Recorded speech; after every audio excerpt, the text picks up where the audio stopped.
पिछले कुछ दिनों से लगातार ही लोकसभा में वक्फ बोर्ड के संशोधन को लेकर बताया जा रहा है कि कई तरह के सवाल उठ रहे थे। अब लोकसभा में पेश हो गया है वक्फ अमेंडमेंट बिल। जी हाँ, और इस वक्फ बोर्ड को लेकर जो ये बिल है, वक्फ अमेंडमेंट बिल, इस पर हम बात करेंगे। तो प्रधानमंत्री नरेंद्र मोदी सरकार इस बिल को आज लोकसभा पास कराना चाहती है। बिल के प्रावधानों पर विस्तार से प्रचार किए गए बिना कई मुस्लिम संगठन आशंकाएं जता रहे हैं और बिल का विरोध कर रहे हैं। ऐसे में इस बिल से जुड़े मिथकों और वास्तविकताओं को जानना और समझना बहुत ज़रूरी भी है। जी हाँ, यहाँ पर आपको हम समझाएंगे किस तरह से ज़रूरी है समझना। केंद्रीय अल्पसंख्यक मंत्री किरण रिजिजू ने लोकसभा में इस बिल को पेश करते हुए जो कहा उस बारे में बताएंगे। इस बिल को लेकर मुस्लिम समाज का एक तबका इसका समर्थन तो कर रहा है, तो दूसरा तबका इस बिल का विरोध कर रहा है। कई मुस्लिम शख्सियतों का कहना है कि सरकार अल्पसंख्यक समुदाय के धार्मिक मामले में सरकारी हस्तक्षेप बढ़ा रही है और इसी मकसद से इस बिल को पास कराना चाहते। लेकिन इस बिल का सपोर्ट कर रही सरकार का कहना है वक्फ संशोधन बिल के जरिए वक्फ से जुड़ी संपत्तियों का बेहतर प्रबंधन सुनिश्चित करेंगे। केंद्रीय अल्पसंख्यक मंत्री किरण रिजिजू ने ये कहा है साफ तौर पर कि किसी का हक छीनने की बात तो छोड़ दीजिए, यह बिल उन्हें हक देने के लिए लाया गया है जिन्हें आज तक उनका हक नहीं मिला। यानी कि सरकार वक्फ बोर्ड बिल को लेकर खुशखबरी दे रही है मुसलमानों को। ऐसा सरकार का कहना है कि ये बड़ी खुशखबरी है अगर बिल पास हो जाए। अब जानते हैं इस बिल से जुड़ी जो बातें, जो आशंकाएं को दूर करेगी आपकी। एक बार जब कोई संपत्ति वक्फ घोषित कर दी जाती है तो ये स्थायी रूप से उसी रूप में बनी रहती है। ये बिल केवल बेहतर प्रबंधन और पारदर्शिता के लिए नियमों को स्पष्ट करता है। ये बिल जिला कलेक्टर को उन संपत्ति की समीक्षा करने की अनुमति देता है जिन्हें गलत तरीके से वक्फ संपत्ति घोषित किया जा सकता है, खासकर यदि वे वास्तव में सरकारी संपत्ति हो। वैध वक्फ संपत्तियां संरक्षित ही रहेंगी। वहीं ये बिल सर्वे कमिश्नर के रोल को खत्म कर देता है और जिला कलेक्टर को ये जिम्मेदारी देता है। जिला कलेक्टर मौजूदा राजस्व प्रक्रियाओं का उपयोग करके सर्वेक्षण करेगा। इस बदलाव का उद्देश्य सर्वेक्षण प्रक्रिया को रोके बिना मौजूद रिकॉर्ड में सुधार करना है। विधेयक में यह जरूरी किया गया है कि केंद्रीय वक्फ परिषद और राज्य बोर्डों में कम से कम 2 सदस्य गैर मुस्लिम हो। बोर्ड के अधिकांश सदस्य अभी भी मुस्लिम समुदाय से ही होंगे। इसे परिवर्तन का उद्देश्य मुसलमानों के प्रतिनिधित्व को कम किए बिना बोर्ड में विशेषज्ञों को बढ़ावा देना और पारदर्शिता को बढ़ावा देना भी है। इसके अलावा ये विधेयक केवल उन संपत्तियों पर लागू होगा जिन्हें वक्फ घोषित किया गया है। ये निजी या व्यक्तिगत संपत्ति को प्रभावित नहीं करता जिसे वक्फ के रूप में दान नहीं किया गया है। केवल स्वैच्छिक और कानूनी रूप से वक्फ घोषित की गई संपत्तियां ही नए नियम के अंतर्गत आएगी। ये बिल जिला कलेक्टर को यह समीक्षा करने और सत्यापित करने का अधिकार भी देता है कि किसी संपत्ति को गलत तरीके से वक्फ प्रॉपर्टी के रूप में वर्गीकृत तो नहीं किया गया है, खासकर सरकारी संपत्ति के मामले में।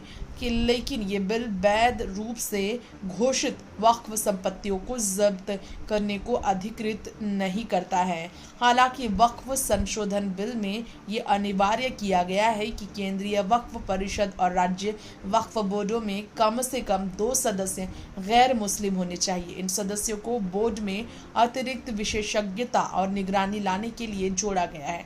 अधिकांश सदस्य मुस्लिम समुदाय से ही रहेंगे, जिससे धार्मिक मामलों पर समुदाय का नियंत्रण बना रहेगा। इसके अलावा ये विधेयक वक्फ संपत्तियों के धार्मिक या ऐतिहासिक स्वरूप में हस्तक्षेप नहीं करता। इसका उद्देश्य प्रशासनिक पारदर्शिता बढ़ाना और धोखाधड़ी वाले दावों पर अंकुश लगाना है। इन स्थलों की प्रकृति में बदलाव करना बिल्कुल नहीं है।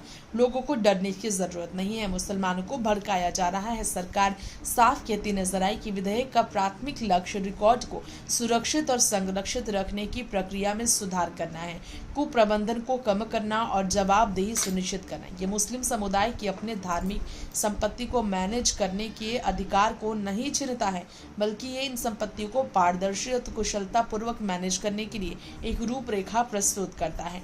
वैसे इन मिथकों के अलावा विधेयक में कई आवश्यक पहलू भी शामिल हैं जिन पर अधिक स्पष्टता के लिए विचार किया जाना चाहिए, जिससे कि गलत सूचना का प्रसार ना हो।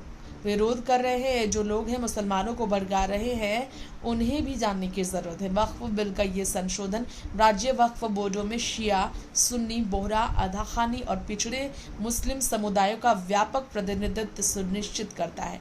यह अनिवार्य करता है कि शिया, सुन्नी और पिछड़े मुस्लिम समुदायों में से प्रत्येक से कम एक सदस्य बोर्ड में होना चाहिए। इसका उद्देश्य मुस्लिम आबादी के विविध वर्गों को बोर्ड में जगह देना है, जिससे वक्फ संपत्ति प्रबंधन में सभी का प्रतिनिधित्व सुनिश्चित हो सके।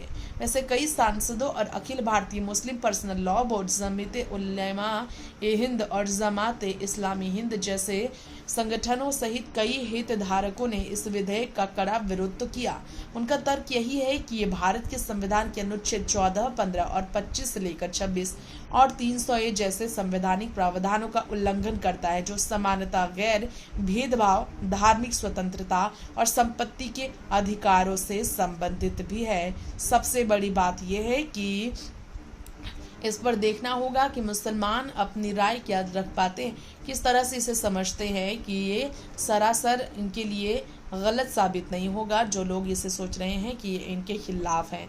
जी हाँ, यहाँ पर मुसलमानों के हित में ही सरकार ने ये कदम उठाने का फैसला लिया, ऐसा सरकार का कहना है। जो सरकार की तरफ से इस विधेयक को लाने की तरफ से सफाई दी गई है, इस बारे में हमने आपको हमारी इस रिपोर्ट में अभी तक जो है सो जानकारियाँ दी हैं। मोदी सरकार की रणनीति में वक्फ बोर्ड जो है आने वाले उनके लोकसभा चुनाव के आने वाले सालों में किस तरह से असर डालता है, राज्यों में किस तरीके से असर डालता है, ये भी देखने वाली बात होगी इस तरह के सामने आने के बाद सच्चाई।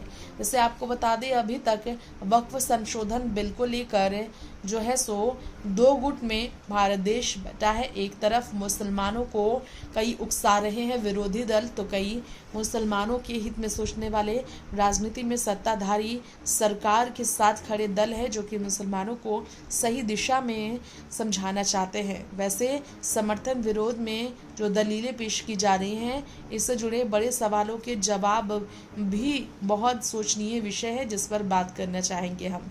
दोपहर 12 बजे संसदीय कार्य और अल्पसंख्यक मामले की मंत्री किरण रिजिजू संशोधन बिल लोकसभा में पेश करने जा रहे हैं और इसी पर 4 घंटे 40 मिनट का वक्त दिया गया। 8 घंटे का समय तय किया गया बहस के लिए। सत्ता पक्ष को 4 घंटे 40 मिनट का वक्त दिया गया। बीजेपी के वक्ता 40 घंटे बोलेंगे, तो वोटिंग कराई जाएगी। ये फैसला मंगलवार को बिजनेस एडवाइजरी कमेटी की बैठक में हुआ था। अब विपक्षी नेता बीच में ही छोड़कर चले गए थे। बीजेपी की तरफ बोलने वाला वक्ता